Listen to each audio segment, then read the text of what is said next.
교회 여러분, 오늘 성경의 말씀은 마음이 청결한 자가 복이 있다고 하시는 예수님의 말씀입니다. 예수님께서는 하나님의 복을 누리며 사는 삶을 살려면 마음이 청결해야 한다고 말씀하셨고, 마음이 청결한 사람이 하나님을 보게 되는 복을 누리게 될 것이라고 그런 말씀을 해주셨습니다. 그리스도인 된 우리가 누리는 가장 큰 복이 여러분 무엇입니까? 그것은 하나님을 알게 되고 또 하나님의 은혜를 누리면서 살아가는 겁니다. 하나님의 사랑도 알게 되고 하나님의 능력도 알게 되고 또 하나님의 임재도 경험하면서 참 하나님이 살아계시는구나, 예수 고백하면서 살아가게 되는 것이 그리스도인으로 살면서 누리는 가장 큰 은혜입니다. 그런데 그 은혜를 마음이 청결한 자가 누리게 될 것이라고 예수님께서 말씀하셨다는 겁니다.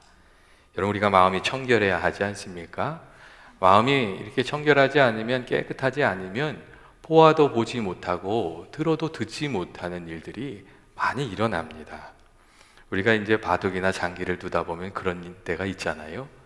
이렇게 내가 직접 바둑을 두고 장기를 할 때는 수가 안 보이는데, 다른 사람이 경기를 할 때 옆에 딱 앉아가지고 훈수를 두르기 시작하면 기가 막힌 수가 다 보이잖아요. 여러분, 그게 왜 그런 거죠? 왜 그런 거예요? 승부욕에 사로잡히게 되면 마음이 어두워지기 때문이거든요. 여러분, 욕심에 눈이 멀었다는 그런 표현이 있잖아요. 이 마음 눈이 어두워진 거예요. 이 마음이 또 더럽혀지면 안목이 어두워지는 것이죠. 그런데 세상에 우리들의 마음을 그렇게 어둡게 하는 것들이 사실 참 많습니다. 물질에 대한 욕심이 아주 대표적인 것이죠. 이 물질에 대한 욕심에 사로잡히면 이 주변의 것을 못 보게 되잖아요. 시기하는 마음도 여러분 마찬가지 아닙니까? 누군가 시기하게 되면 눈이 어두워지는 거예요. 그 대표적인 사례가 사울 왕이잖아요. 이 다윗이 골리앗을 물리치고 돌아올 때에 참 사람들이 왜 그랬을까? 저는 그런 생각을 합니다. 지금 좋게 말하지 왜 비교해서 말했을까? 이 다윗이 돌아오는데 사람들이 그렇게 얘기하는 거예요. 사울 왕이 무찌른 사람들은 천천히고 다윗이 무찌른 사람들은 만만이다. 딱 그렇게 얘기하는 거예요. 그러니까 그 얘기를 딱 듣는 순간 이 사울 왕의 마음이 삐뚤어지기 시작했거든요. 딱 시기하는 마음에 사로잡히고 말아요. 그러니까 그때부터 다윗을 미워하기 시작해가지고 충성된 신하도 잃어버리고 다윗을 평생의 원수로 만들어 버리잖아요. 이 시기하는 마음 때문에 그 눈이 어두워진 거죠. 여러분, 모세의 경우는 어떤 게 문제였습니까? 모세의 경우는 욱하는 마음, 그 혈기가 문제였어요. 한번 화에 딱 사로잡히고 나니까 그가 주변을 보지를 못하게 됐어요. 그래서 이스라엘 자손 앞에서 막 2번이나 반석을 2번 이렇게 팍 치면서 막 혈기를 부렸어요.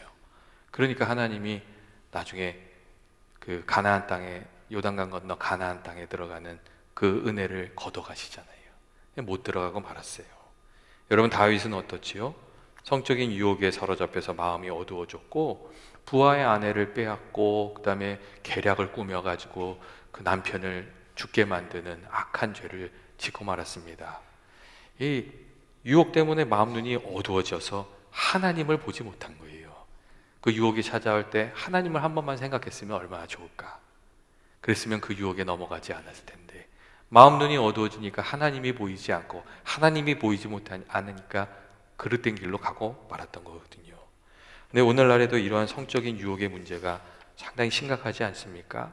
그 유혹에 넘어가서 마음 눈이 어두워져서 인격이 깨어지고 가정이 깨어질 뿐만 아니라 그 삶이 무너져 내리는 경우가 사실 세상에 적지 않게 있습니다. 그 외에도 우리들의 마음의 눈을 어둡게 만드는 것들이 있잖아요. 걱정이나 근심이나 지난날에 받은 상처나 이러한 모든 것들이 우리들의 마음을 어둡게 하고 마음 눈을 어둡게 합니다. 마음을 복잡하게 만드는 것이죠. 또한 생각해보면 세상의 모든 불의와 거짓과 경건하지 못한 것이 깨끗하지 않은 마음에서부터 일어나는 경우가 많습니다.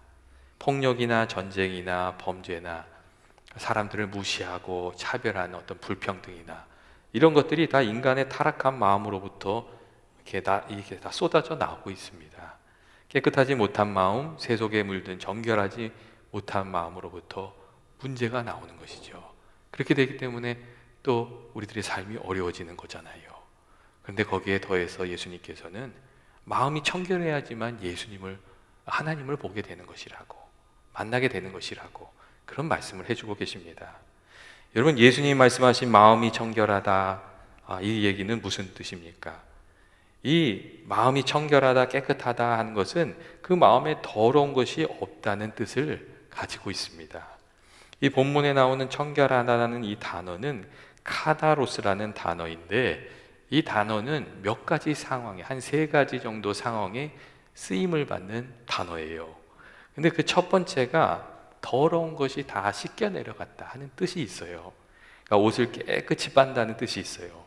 세탁을 해서 이전에 이렇게 묻었던 더러운 것들이 다 씻겨 내려가고 깨끗해진 상태, 그 상태를 말하는 단어가 이 카다로스라는, 청결하다는 단어예요. 그러니까 다시 말하면 미움이나 시기나 질투나 악의와 같은 더러운 것들이 예수 십자가의 보혈로 다 씻겨 내려가서 깨끗해진 마음, 그 마음이 청결한 마음인 거죠. 그리고 예수님께서 그 마음이 하나님을 보는 마음이라고 이렇게 얘기해 주신 거예요. 또 이 청결하다는 이 카다로스라는 단어는 가을에 추수를 해가지고 쭉정이를 다 날려버리고 나서 알곡만 남았을 때, 이게 이게 좀 그 지푸라기나 이런 것들은 다 떨쳐나가고 알곡만 남았을 때의 상황을 설명해 주는 단어이기도 합니다. 그러니까 이 우리들의 마음속에 있는 허탄한 것들, 이런 것들은 다 떨어져 나가고, 그러니까 뭐 쓸모없는 욕심이나 이런 것들, 마음을 복잡하게 하는 것들 다 떨쳐나가고, 분주하게 하는 것들도 다 떨쳐나가고, 하나님께 온전히 집중하게 된 알곡만 남은 그 마음, 그 마음을 청결한 마음이라고 이렇게 얘기해주고 있는 거예요. 그러니까 우리가 온전히 이게 허탄한 것들은 다 내려놓고 온전히 하나님을 바라보게 될 때 하나님을 보게 된다는 그런 뜻이죠. 예전에 어떤 집사님께서 매일같이 백화점에 들어가셔가지고 이렇게 작은 것 하나라도 사는 맛으로 사시는 분이 있으셨어요. 오늘 아침에 일을 다 하고 나면 백화점으로 출근을 하시는 거예요. 그래서 싹 돌아보다가 이거 하나 마음에 든다 그러면 딱 하나 사가지고 들어오시는 거예요. 그게 낙인 거예요. 그래서 집에 사기는 샀지만 한 번도 써보지 않은 것도 있고 막 그러셨다는 거예요. 근데 그분이 어느 날인가 전도를 받으셨어요. 그래서 교회를 나가시게 되고 예배도 드리고 성경 공부를 하다가 어느 순간 성경 공부하는 맛을 보게 되셨어요. 성경 공부를 하면서 예수님을 만나는 맛을 알게 되신 거예요. 그러고 나니까 백화점 가는 게 시시해지더라는 거였어요. 이게 어떤 일이 일어난 거겠어요? 이게 교회 다니면서 기도하면서 성경 공부하다가 그 마음이 깨끗하게 되어서 이 겉에 있는 것들은 다 떨어버리고 주님께 집중하는 마음으로 변화가 되었다는 그런 이야기죠. 여러분, 그렇게 우리가 주님 앞에 온전한 마음이 될 때 주님을 만나는 은혜가 있는 줄로 믿습니다. 또한 마음이 청결하다는 말 속에는 불순물이 섞여 있지 않다는 그 의미도 담겨져 있어요. 언제 이렇게 썼냐면 음식을 표현할 때 이렇게 썼는데, 다른 것을 섞지 않은 음식, 예를 들면 물을 섞지 않은 우유, 그리고 불순물을 섞지 않은 포도주 등을 말할 때도 이 카다로스라는 이 청결하다는 단어를 썼어요. 이 의미를 우리 믿음 생활에 적용하면 이런 뜻이 되는 거예요. 주님을 섬길 때 다른 목적이 없는 순수한 마음으로 주님을 섬기는 마음이 청결한 마음이다, 이렇게 되는 거죠. 때때로 하나님을 섬긴다고 하면서도 나 자신을 섬기는 경우가 있지 않습니까? 내 소원을 이루기 위해서 교회를 다니고 또 내 필요를 채우기 위해서 믿음 생활하고 그런 경우가 있는 거예요. 하나님을 섬기다가 하나님 주시는 복을 받아야 되는데 복을 받기 위해서 교회를 나오는 거예요. 이렇게 되면 본말이 거꾸로 되잖아요. 그러면 마음이 온전하고 깨끗하고 청결한 마음이라고 이야기 드릴 수가 없는 거죠. 예전에 제가 있던 교회에 어떤 분이 오셨는데 그분이 사업하러 교회를 나오셨어요. 교회 사람들이 많잖아요. 그래서 그분이 처음에는 믿음 생활 잘하는 것 같았는데 곧 본색을 드러내셔서 물건도 파시고 돈도 빌리시고 또 투자도 하라고 막 얘기하시고 나중에 어떻게 됐는지 아시겠죠? 사단이 났죠. 그러니까 순수하지 못한 마음으로 이제 믿음 생활을 하셨던 거죠. 청결한 마음이 아니셨어요. 예수님께서 말하는 이 청결한 마음은 순수하고 하나님을 향한 온전한 마음, 그 마음을 말씀하고 계셨던 거죠. 그리고 이 상황이 어떠하든지 하나님을 순전하게 따르는 마음, 그 마음을 청결한 마음이라고, 주님 말씀하신 마음이라고 말씀드릴 수 있습니다. 상황에 따라서 이랬다 저랬다 변덕스러운 마음이 아니라 상황이 어떠하더라도 신실하게 주님을 따르는 마음, 그 마음이 하나님을 보게 될 것이라고 예수님 그렇게 말씀하고 계십니다. 여러분, 우리가 이 마음을 하나님께 온전히 드려서 주님을 만나는 은혜가 있어야 되지 않습니까? 이런 믿음 생활 우리가 좀 그렇게 해가야 됩니다. 예전에 제가 읽은 이야기 중에 인도의 왕비를 지극히 사랑했던 왕의 이야기가 있어요. 오랜 연애 끝에 두 사람이 결혼한 거예요. 근데 너무 안타깝게도 왕비가 결혼한 후에 몇 년 있다가 이제 세상을 떠나고 말았어요. 그러니까 너무 마음이 아파서 왕비의 무덤을 이렇게 만들고 매일같이 왕이 거기를 가는 거예요. 근데 가다 보니까 거기가 너무 황량한 거예요. 그래서 여기를 좀 잘 조성해야 되겠다. 그래서 동쪽에는 자기 아주 멋진 자기 자신의 그 흉상을 이제 동상을 만들어서 세운 거예요. 그리고 또 반대쪽에는 자기가 거주할 아름다운 궁궐도 세운 거예요. 그리고 맞은편에는 그 가문의 상징이 있는데 그 기념비를 아주 멋지게 세웠어요. 그리고 이제 주변을 다 가꾸기 시작했어요. 그리고 몇 년이 지난 후에 이 왕이 집을 나서게 되었는데 갑자기 너무 눈에 마음에 안 드는 게 하나 있는 거예요. 그래가지고 부하들을 불러다가 당장 저거를 치우라고, 저걸 어디다 옮겨버리라고 그렇게 얘기를 했어요. 뭘 옮겼는지 아세요? 왕비의 무덤을 옮겼어요. 어디 무슨 일이 일어난 거겠어요? 첫 번째 마음이 사라지고 만 거죠. 근데 여러분, 근데 우리가 믿음 생활하는데 그런 일이 일어날 수 있습니다. 우리가 진실한 마음으로 주님을 따르고 섬겼는데 시간이 지나다가 이것저것 마음속에 다 들어와서 우리들의 마음이 너무 복잡해져서 주님을 온전히 따르게 되지 못한 본질을 잃어버린 그런 상황이 될 수 있습니다.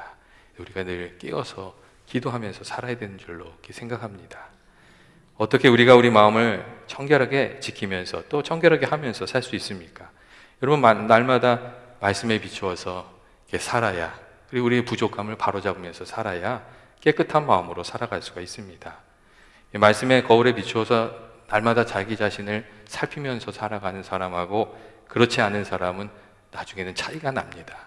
겉으로 볼 때는, 외적으로 볼 때는 같아 보일 수 있지만 시간이 지나면 그렇지가 않아요. 그리고 또 하나님 앞에서 볼 때도 분명히 차이가 있습니다. 그리고 하나님 만나주시는 사람은 어떤 사람이에요? 말씀에 비춰서 자신을 회개하면서 살아가는 사람, 이게 하나님 만나주시는 사람이죠. 다윗이 큰 죄를 지었지만 그럼에도 불구하고 다시 회복될 수 있었던 이유는 그가 하나님의 말씀을 들었을 때 회개하는 모습을 보였기 때문에 그렇습니다. 시편 51편 9절부터 10절 말씀을 보면 다윗이 이제 죄 짓고 회개하면서 하나님께 드리는 기도문이 나오는데 이렇게 돼 있어요. 하나님이여, 주의 얼굴을 내 죄에서 돌이키시고 내 모든 죄악을 지워 주옵소서. 하나님이여, 내 속에 정한 마음을 창조하시고 주의 성령을 내게서 거두지 마옵소서. 이렇게 회개하면서 기도하는 내용이 있어요. 여러분, 이게 무엇을 얘기하는 거예요? 하나님, 내 힘과 내력으로, 내 노력으로 내 이 죄의 굴레를 끊어낼 힘이 없습니다.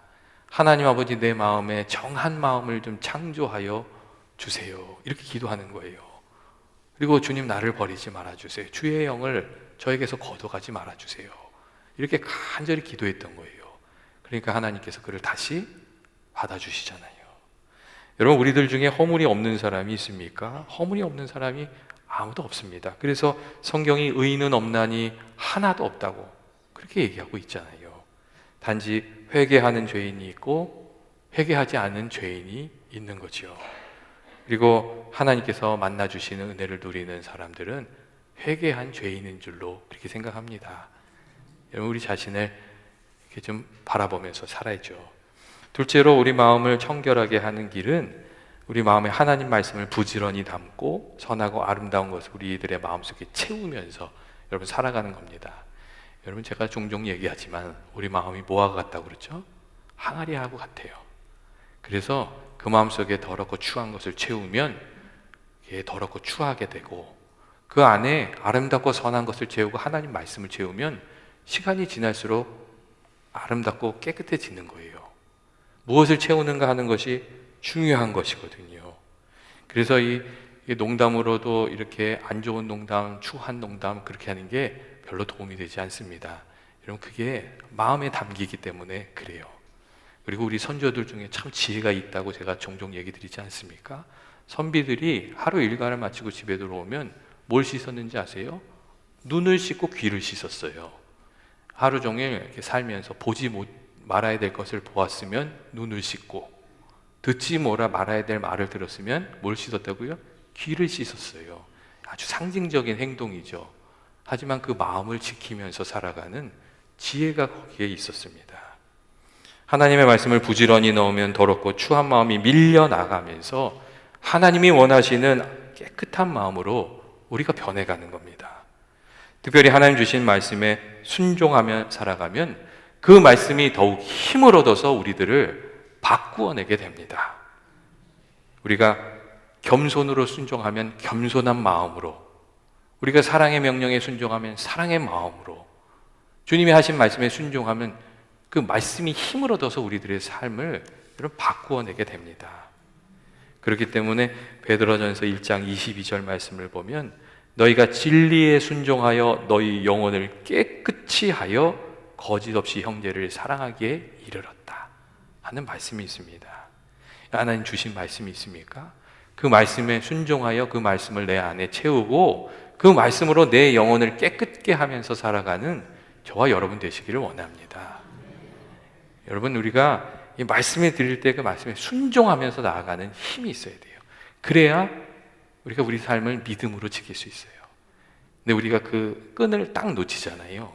그래서 뒤로 물러가기 시작하면 가지고 있던 것도 다 잊어버리게 되는 경우가 많습니다. 신앙생활 잠깐 쉬겠다고 그랬다가 여러분 한동안 쉬는 사람 많습니다. 아주 못 일어나시는 분들도 많이 있어요. 여러분, 사람이 그렇습니다. 주님께서 주신 말씀 있으면 그거 붙들고 순종하면서 나아가서 그것이 내 마음의 힘이 되도록, 내 삶의 힘이 되게 하는 저와 여러분 되셨으면 좋겠습니다. 그리고 셋째로, 우리가 마음을 깨끗하게 하면서 살아가려면 성령의 은혜를 입어야 되는 줄로 그렇게 생각합니다. 예수님께서도 니고데모에게 그런 말씀을 하셨어요. 진실로 진실로 내게 이르노니 사람이 물과 성령으로 거듭나지 않으면 하나님 나라를 볼 수 없다. 그렇게 하셨어요. 사람이 거듭나야 하나님 나라를 볼 수 있다. 그렇게 말씀하셨어요. 이게 무슨 말씀이겠어요? 우리 마음이 깨끗해지는 것, 그리고 영적인 안목이 열리는 것, 이런 것들은 그냥 우리들의 노력만으로는 안 되고 하나님이 도와주시는 은혜가 있어야 한다는 말씀이거든요. 하나님께서 성령으로 함께하여 주셔서 우리들의 마음이 거듭나게 되는, 바뀌게 되는 은혜의 역사가 있어야 되는 것이라고 그런 말씀을 해주신 겁니다. 그래서 우리가 늘 깨어서 주의 도우심을 힘입으면서 살아가야 하는 줄로 이렇게 생각합니다. 여러분, 기도하면서 살아가십니까? 기도하면서 성령의 도우심을 구하면서 어려운 이렇게 답답한 마음이 있을 때 기도하면서 마음을 지키면서 살아가게 되시길 바랍니다. 특별히 우리가 이렇게 허탄한 것에 이렇게 매여 있으면 하나님께서 우리들의 마음을 쳐서 단련하여 정금같이 만드시는 그런 일을 하시기도 합니다. 욥기서 23장 10절 말씀을 보면 그런 말씀이 있죠. 그가 나를 단련하신 후에 내가 정금같이 나오리라 하는 말씀이 있어요. 하나님께서 우리들의 마음을 단련하셔서 정금같이 깨끗하게 만드신다는 거예요.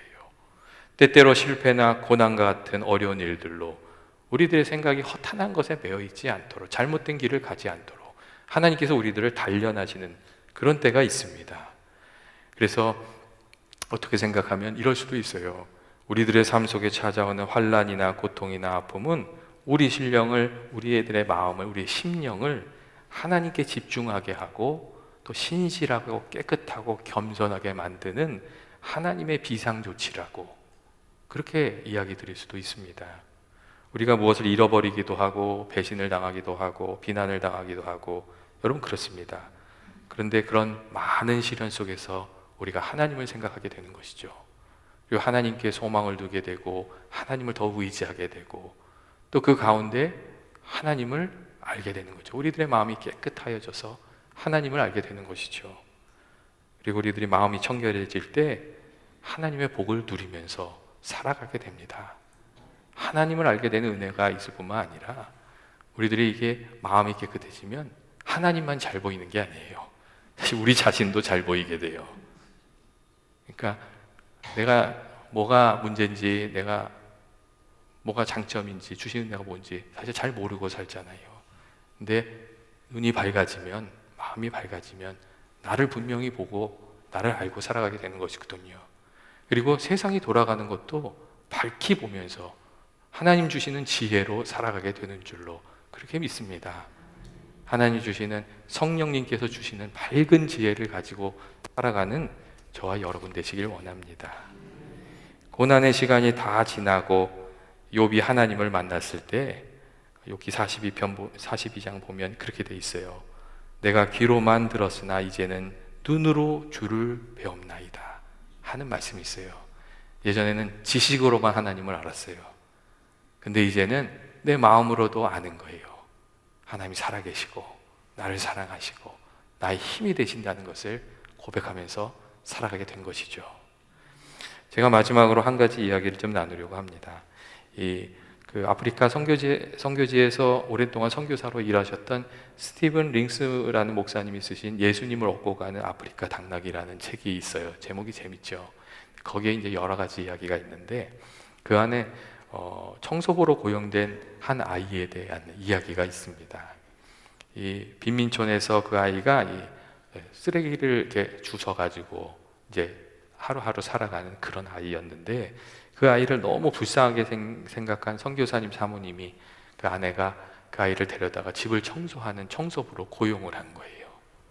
근데 그 아이가 이렇게 출근해 보니까 선교사님 집이 너무 깨끗한 거예요. 자기 기준에서 보니까 또 이 빈민촌하고 비교해 보니까 청소할 데가 없는 거죠. 그러니까 이제 혼자서 생각을 한 거예요. 왜 나를 청소부로 불렀을까? 그냥 여기서 잘 놀으라고 하는 것인가? 그래서 그냥 빈둥빈둥 놀다가 매일같이 퇴근을 했어요. 그냥 먹을 것이 있으면 먹은 것도 좀 먹고 즐겁게 지내다가 퇴근을 계속한 거예요. 그러다가 어떻게 됐겠어요? 이제 그 일을 못하게 된 것이죠. 왜 그렇게 했어요? 청소도 안 하고 더러운 발로 집을 막 여기저기 밟고 다니고 그러니까 집이 더 더러워졌거든요. 아이의 기준에서는, 빈민촌의 기준에서는 선교사님 집은 너무 깨끗한 거예요. 치울 게 없어요. 근데 선교사님 아내의 눈으로 보면 먼지도 많고 치울 것도 너무 많은 거예요. 거기다가 청소는 안 하고 집을 막 더럽혀 놓으니까 그 아이가 잘린 거죠. 여러분 어떻게 생각하세요? 이 깨끗함의 기준이, 여러분 깨끗함의 기준이 어디에 있는가 하는 것이 참 중요합니다. 이 깨끗함의 기준이 내 기준이 되면 안 되는 거예요. 그리고 다른 사람과 비교해서 깨끗하다는 것, 그것도 사실 온전한 기준은 아니에요. 의롭고 깨끗함의 기준은 하나님의 안목으로 깨끗해야 하고 하나님의 기준으로 의롭다함을 받아야 되는 것이거든요. 여러분 바리새인들이 그 믿음 생활에서 실패한 이유가 어디 있습니까? 다른 게 아니죠. 자기 기준에서 자기 의가 기준이 됐던 거예요. 그리고 다른 사람들보다 자신이 의롭다는 마음으로 교만해졌기 때문이죠. 그런데 여러분 어떻게 생각하세요? 우리들도 때때로 그러한 함정에 빠지게 되는 경우가 많이 있지 않습니까? 내 기준으로 사람들과 비교하면서 의롭다 생각하면서 살아가는 경우가 있습니다. 그렇기 때문에 우리가 하나님 말씀 앞에 나아가서 말씀의 기준에 비추어서 나를 보면서 바로잡아가는 그 삶이 꼭 필요한 줄로 그렇게 믿습니다. 여러분 올해도 우리가 이제 사순절을 맞이하게 됐습니다. 이 사순절을 우리가 어떻게 보내면 여러분 좋겠습니까? 하나님께서 주신, 예수님께서 주신 은혜에 감사하면서 기뻐하면서 살아가는 이 사순절이 되셨으면 좋겠어요. 주님이 정말 우리에게 귀한 은혜를 주셨잖아요. 감사로 사순절을 보내야 되는 거죠. 또한 이 회개하면서 주님을 가까이 하는 그런 사순절도 좀 되셨으면 좋겠습니다. 말씀에 비추어 나 자신을 바로잡아 가면서 그 결과 우리 마음 눈이 깨끗하게 되어 하나님을 알게 되는 그런 은혜의 사순절이 되시길 주의 이름으로 축원드립니다. 사랑과 은혜 많으신 하나님 아버지, 저희들에게 주님께서 귀한 은혜 주셔서 아버지 늘 말씀의 빛을 따라서 살아가는 저희들 되기를 원합니다. 말씀의 빛을 저희들에게 비추어 주셔서 저희들이 날마다 더욱 예수님을 닮아가는 깨끗한 심령으로 변해갈 수 있게 하시고, 또 저희들의 삶 가운데도 주의 빛을 비추어 주셔서 아버지 그 밝은 빛 가운데 주의 말씀 가운데 인도하심을 받으며 의롭고 선한 길을 걸어가는 저희들 되게 하여 주옵소서. 주께서 저희들을 날마다 이렇게 긍휼히 여겨주시고 또 붙들어 주시고 은혜 주시길 원합니다. 그래서 그 은혜 가운데 감사로 살아가는 저희들 되게 하여 주옵소서. 예수님의 이름으로 기도합니다.